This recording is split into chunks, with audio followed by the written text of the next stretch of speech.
Bonjour à tous, c'est Manu de Frandroid et je me trouve encore une fois sur le stand de Nokia où j'ai eu l'occasion d'essayer l'autre star du constructeur finlandais. Non, ce n'est pas le Nokia 3310, mais bien le Nokia 6 et ses deux petits frères, les Nokia 3 et 5.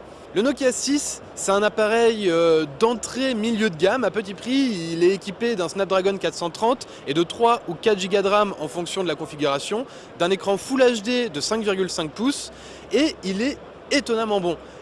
Il coûte seulement 229 € dans sa version 3 Go, 299 € dans sa version 4 Go.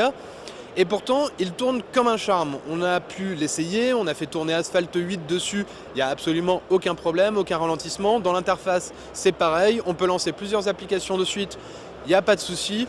À noter qu'il tourne sous Android 7.1 avec la mise à jour du 1er mars 2017. Donc Nokia l'avait promis, ils l'ont fait, les mises à jour sont là.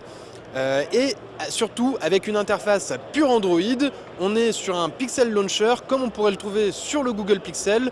Tous les amoureux d'Android pur vont vraiment apprécier. En plus de cette fluidité assez impressionnante, on a en plus de bonnes caractéristiques et notamment un appareil photo qui est plutôt agréable avec 16 mégapixels. Il arrive à faire de très bonnes photos en conditions de salon, ce qui n'est pas forcément évident.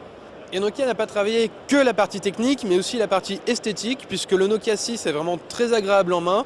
Il est peut-être un petit peu épais et un petit peu lourd. Maintenant, il ne faut pas oublier que c'est un appareil qui coûte seulement 229 €, et il est vraiment très bien fini, et même l'écran est bien intégré à l'appareil, et il est de bonne qualité.